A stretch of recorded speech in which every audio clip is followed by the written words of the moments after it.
पर रात में वही बस थोड़ा बहुत जो लड़ाई पीट नशेबाजी नशा वाले आप जाते हैं तो उनसे थोड़ी बहुत बहस वहस होती है।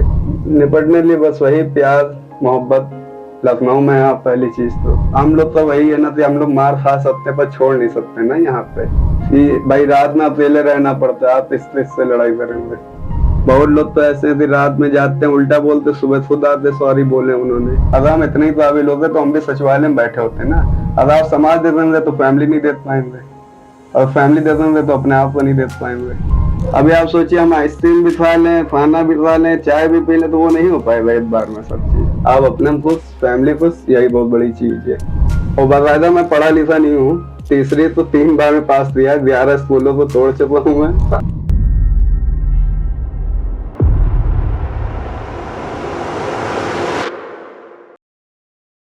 सर आपका नाम क्या है? आलोक वर्मा। और आप कहाँ से हैं? मैं यही प्रॉपर लखनऊ से। क्या ये आपकी पहली नौकरी है? जी 1.5 साल हो रहा है। इस पहली नौकरी फर्स्ट टाइम। इससे पहले भी कहीं आप नौकरी करते थे? नहीं तब अपना बिजनेस करते थे। क्या बिजनेस? चाय पर। तो वो क्यों मतलब बंद करी? वो तो बहुत ज्यादा वो लॉकडाउन की वजह से बात थी और कोई इशू नहीं था। थोड़ा घर पे परेशानी आ गई थी। वैसे तो लॉकडाउन में ही बंद हुई थी। अच्छा मतलब उससे पहले चले थी? जी। आपको कितना समय हो चुका है ये काम करते हुए? मतलब कि जॉब? जी ये जो आप अभी कर रहे हैं। जी साल भर हो रहा है मुझे। साल भर? जी। आपकी शिफ्ट कितनी देर की होती है? 12 घंटे की समथिंग। 12 घंटे पूरी जो होती है हम लोग की। वैसे तो टाइमिंग अलग अलग है। जैसे कि 8 साल भी है 8 घंटे भी है 10 घंटे भी। तो हम लोग की फुल टाइम 12 घंटे भी है। मतलब हमें थोड़ा ये बताइए मतलब 8, 12 और 10 घंटे में क्या मतलब अंतर? मतलब थोड़ा सैलरी का भी इशू है। जैसे 7,000 है 8,000 है 10,000 है। अब जैसे हम लोग 12 घंटे करते हैं वो है 10,000 रुपए। तो हम लोग का फुल टाइम में ये जाता है। और जब पार्ट टाइम वाले होते हैं तो उनका 8 घंटे 6 घंटे ड्यूटी होती है। हम लोग की फुल टाइम पे तो वो पूरी 12 घंटे में जाती है। आपके हिसाब से रात के समय सबसे बड़ी समस्या क्या होती है? पर रात में वही बस थोड़ा बहुत जो लड़ाई पीट नशेबाजी नशा वाले आप जाते हैं तो उनसे थोड़ी बहुत बहस वहस होती है। हुई वरना वो भी अगर अच्छे लोग होते हैं तो समझ जाते हैं अपने आप से ही। बाकी बस रात में वही इशू रहता है। तो आप उससे निपटने के लिए क्या करते हैं? मतलब निपटने के लिए बस वही प्यार मोहब्बत। लखनऊ में आप पहली चीज तो नहीं तो कभी तो कोई लोग मतलब अल्लाह टाइप के भी नहीं तो अब हम लोग तो वही है ना कि हम लोग मार खा सकते हैं पर छोड़ नहीं सकते ना यहाँ पे। क्योंकि ऐसी हम लोग ड्यूटी होती है हम लोग की कि भाई रात में अकेले रहना पड़ता है। आप इससे लड़ाई करेंगे।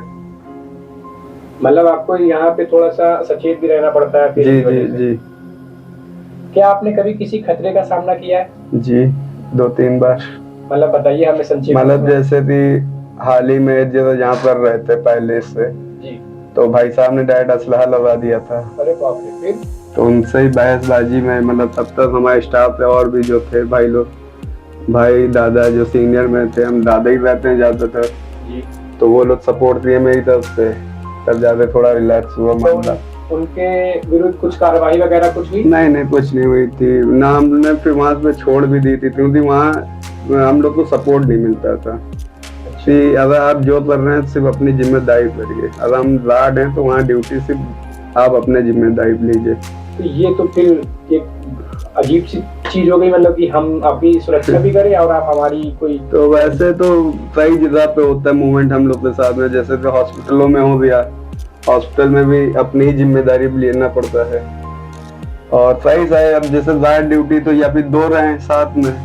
अब अकेले रहना पड़ता है तो कुछ ना कुछ तो मैनेज भी करना पड़ता है कि पैसे इंसान से बातचीत करनी चाहिए वैसे निपटना चाहिए। तो इसी हिसाब से जैसे चल रहा है चलता रहता है। अगर आपातकालीन स्थिति हो तो आप सबसे पहले किसे संपर्क करते हैं? हम अपने सुपरवाइजर को। पुलिस वगैरह कुछ? पहले तो अपने सुपरवाइजर को ही बताते हैं। उसके बाद वो जो राय देते हैं हम लोग को कि जैसे उन्होंने तो सीधा बोला है कि मतलब आप 112 100 डायल्स पे पहले फोन करिए। तो ऐसा कभी हुआ नहीं जल्दी से हम लोग डायरेक्ट फोन क्यों हम लोग को भी देखना है ना कि पैसे हम लोग की MH1 नहीं है और दूसरों को भी हमको मैनेज करना कि वो भाई साहब पैसे हैं। बहुत लोग तो ऐसे हैं कि रात में जाते हैं उल्टा बोलते सुबह खुद आते सॉरी बोले उन्होंने। अच्छा। सोसाइटी में ही तो वो अच्छा भी लगता है कि उन्होंने अपनी गलती मानी। तो बहुत जगह होता है कि बिना माने ही सब चीज हो जाता है। तो कभी जब पुलिस का इसमें हस्तक्षेप होता है तो क्या पुलिस सही समय पर आती है या? हाँ, सही समय पे वही 5-10 मिनट ऊपर नीचे, क्योंकि अब अगर हम आउटर एरिया में खड़े भी हैं तो मुझे पहली चीज तो लोकेशन पूरी एग्जैक्ट पता हो कि मैं भी उनसे बता पाऊँ। अब जैसे रात में मेरी ड्यूटी लगी है तो मैं यहाँ इससे पूछूंगा कि मैं कहाँ पर हूँ, बस मुझे ये पता है ना कि मैं महानगर में बैठा हुआ हूँ। क्या आपको आपके काम के अनुसार समाज में पूर्ण रूप से सम्मान मिलता है? जी। हमने इसे अभी मतलब कई लोगों से पूछा तो बताते हैं कि हमें मतलब उस तरह का सम्मान नहीं मिलता है। भैया देखिए, वो तो अपने पर डिपेंड भी करता है। जैसी आपने बोली आज से टाइम पे जी। अब ये राजनीति तो है नहीं कि आप ऊपर ऊपर मुद्दे उठाइए। आप सीधी बात है, हम अलग हमारी अगर हम इतने ही काबिल होते तो हम भी सचिवालय में बैठे होते ना। तो इसीलिए आप समाज दे दिए या फैमिली दे दिए या अपने आप को दे लीजिए, 3 ऑप्शन है। तीनों में से अगर आप समाज दे देंगे तो फैमिली नहीं दे पाएंगे, और फैमिली दे देंगे तो अपने आप को नहीं दे पाएंगे। ये भी है ना। तो मतलब आप अपने को कम समझते हैं? और मैं सबको बराबर समझता हूँ, अपने आप को भी। पहले मेरे लिए मेरी फैमिली, जैसे समाज क्या बोल रहा मुझे उसकी टेंशन नहीं है, क्योंकि समाज देने नहीं आती खाने, और प्लस जो देता है मेरी फैमिली देती है। मैं अपने आप से ही एडजस्ट करता हूँ। आपको रात में काम करने की आवश्यकता क्यों पड़ी? थोड़ा इमरजेंसी, वो पर्सनली इमरजेंसी, उसका नहीं बता पाएंगे।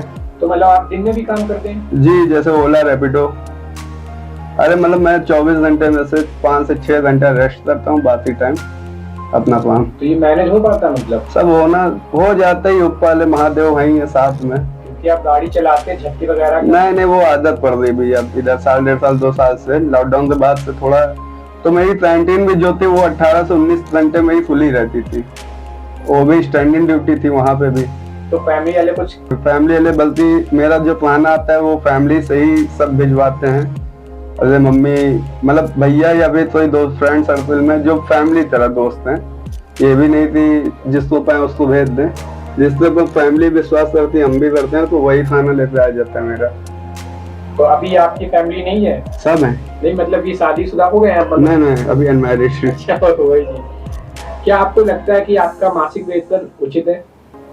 वैसे तो उचित ही लग रहा है इस टाइम तो। वैसे देखिए, मानसिकता क्या है वो तो अपने ऊपर भी है थोड़ा बहुत। अब आप 4 जगह सोचेंगे, एक जगह पे बैठेंगे नहीं तो चारों जगह आपका दिमाग नाचा करेगा। और आप एक चीज ठान लीजिए मुझे ये चीज करनी है, तब हो पाएगा ना। अभी आप सोचिए हम आइसक्रीम भी खा लें, खाना भी खा लें, चाय भी पी लें, तो वो नहीं हो पाएगा एक बार में सब चीज। क्या इस पे ऊपरी कमाई भी हो सकती है लोगों की? होती है। 30 त्योहार हुआ, जैसे कि कोई खुशी अपने आप से 20-30-50 रुपए दे दिया, बात अलग है, वरना वैसे नहीं होती है। 30 त्योहार की आपने बात की, तो क्या आपको इस दिन छुट्टियां मिलती हैं? छुट्टियां हम लोग तो देखा जाए तो भैया वार्ड में छुट्टियां होती नहीं है। बहुत कम ऐसे हॉस्पिटल या कॉलोनी या फिर कुछ ऑफिस ऐसे हैं जहाँ पे वार्डों छुट्टी रहती है, वरना हम लोग मतलब जितना भी वार्ड में है, जितनी बड़ी बड़ी कंपनी, छोटी छोटी, वार्डों में छुट्टियां होती नहीं है। अगर साल भर जॉब आ गई तो आपको साल भर करना पड़ेगा? जी। जब छुट्टी लेंगे तो पैसा लगेगा। वो तो कोई सा भी वार्ड हो, वार्ड में तो आपको करना ही करना है। क्या आप इसमें सिर्फ जो जैसे बड़े ऑफिस में होता है सेकंड सैटरडे, तो पार्ट हाफ टाइम पे छुट्टी हो गई, तब वार्ड को भले मिल जाए, वरना वैसे मुश्किल रहता है। आपके जो आपको मतलब चुनते हैं, उनका व्यवहार आपके प्रति कैसा है? बढ़िया है, तभी तो 1 साल में उन्होंने दोबारा मुझे बुलाया है। क्या आप हमसे अपनी कोई स्मृति या कहानी साझा करेंगे जो आप? कहानी का बस मैं यही कहना चाहूंगा, जो आज चलती यंग युवा पीढ़ी में, बस अपने आप में मतलब धरिए, अपने आप से खुश रहिए, मेहनत करिए, आगे बढ़िए। बाकी जो दुनिया बोलने दीजिए, उससे मतलब ना धरिए। फैमिली देख रही है, आप अपने खुश, फैमिली खुश, यही बहुत बड़ी चीज है। हमें आपसे बात करके ऐसा लग रहा कि आपने अपनी उम्र में कुछ ऐसा किया है जो नहीं किया, उस चीज को मैंने देखा है। 2007 से मैं भी रोड पे ही हूँ, चाय के काम पे। पापा के साथ पहले रहा है, 1.5 साल चाय बनाने सीख रहा है, तो उस चीज को फिर मैंने 2010 से अकेले संभाला। फिर 2016 में ऐसा मैटर पड़ गया तो मेरी तबीयत ज्यादा खराब हो गई थी, तो उसकी वजह मुझे 1.5 महीना सिर्फ बेड रेस्ट करना पड़ा था। और बाकायदा मैं पढ़ा लिखा नहीं हूँ, तीसरी तो 3 बार में पास दिया, 11 स्कूलों को तोड़ चुका हूँ मैं। अपने CMS, ऑनर, RLB, सेंट माइकल, जितना इधर का स्कूल है, मतलब फैमिली ने, मेरे पापा ने भले चाय बेचा तो उन्होंने 37 साल से मेरी, एजुकेशन बढ़िया रहे। हाँ सब फ्री, मतलब फ्री, पढ़ाई लिखाई में कोई वो नहीं है। सर आपने हमसे बात करी, इसके जी। लिए आपका बहुत बहुत धन्यवाद। अरे भैया